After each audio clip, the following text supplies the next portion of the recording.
In this video series, you're going to learn how to create your own professional quality videos using software that you can download for free. To create our videos, we will use three different software programs. First, we'll use CamStudio to capture the video from the screen.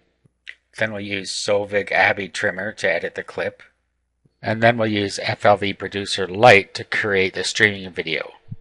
You can download all of these programs from the links in the resources document. After you've downloaded CamStudio and unzipped it, you will see a file list like this. The only thing we're going to be using is the recorder. If you're using Windows Vista, you're going to need to change this to run under compatibility mode. So all you have to do is right click on it and then go down and click Properties. And then go to Compatibility, and then run it in compatibility mode, Windows XP Service Pack 2, and run this program as an administrator. Make sure that that's all set before you start, and then click OK. Now what we can do is we can open this just by double clicking on it, and then CamStudio opens for us. You see a nice little window like this. Now let's go over how to set up CamStudio so we can get going with the screen capture. On this example, I'm just going to record the Yahoo screen, but you would be recording something more useful than this, like a video tutorial. So let's go through the setup first. Now we have File, Region, Options, Tools, Effects, and View. So let's start. Well, File is just record, stop, pause, and exit. So let's start whether we want a region, a fixed region, a window, or full screen. These are the types of recordings you can do. A region allows you to select a region of the screen. A fixed region is a fixed size region, right, that isn't variable. A window will record a certain window, and full screen, of course, records the full screen. Now I usually, almost always, use region because I can select an area of the screen, and no matter what window I bring up, it will still record that region. It allows you more flexibility than a fixed region, and if you use window, it'll only record the window that you have open at the moment. If you open another window and try and record in the same spot where that window is, it's going to record the old window that you started with, so that doesn't work. And full screen usually makes a recording that's too big. Options. Okay, let's go with video options first. Here you can select your codices depending on which ones you have installed. You should install the CamStudio Lossless Codice version 1. This will shrink the size of the audio portion of your video. Now, if you don't have the Lossless Codice installed, there is a link in the resources area that shows you where to go get it and how to install it. Down here you can set your frame rate and your playback rate. You should just leave these as the defaults. And that's really all you have to do here.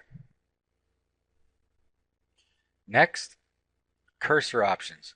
In here you can either hide your cursor during your recording, you can show your cursor, you can set the size of the cursor, and you can set the style of your cursor over here. So you can give it a shape if you want, like so, and then it'll show up a little easier if you want to use this, and then of course you can set the color in here.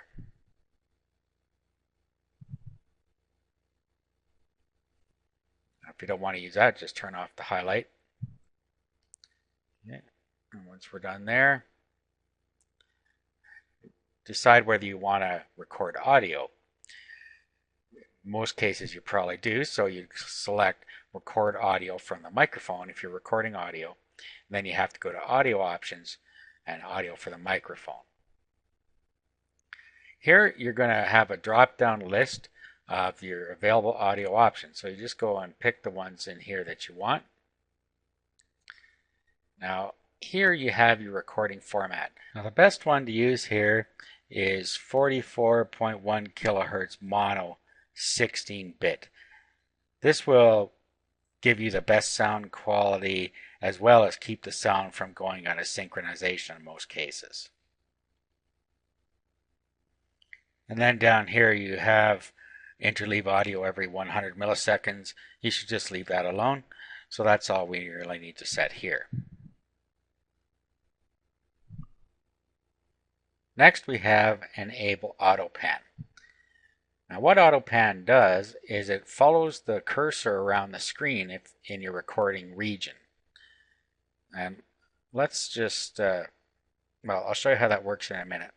And then you set your auto pan speed so that it follows your cursor around. So once you're doing auto pan, you do a couple of tests and see how fast you want it to go here. Okay, next we have our program options. Now you can set these to your particular preference. One of the ones I always like to set is save settings on exit. And then in name of AVI file, I always click ask for file name so that I can name it what I want it to. Okay. Now record to flash options, we're not actually going to use this, but you can set those if you want. Keyboard shortcuts. This allows you to set the shortcut key for any of these particular functions here. And then you can choose your language. The only packs installed in this case are English and German, so you pick which one goes there. Basically now we're all set up. Now we'll get to the annotation a little later. Okay, so we're all ready to start our screen recording. So we'll go and we'll do that in the next video.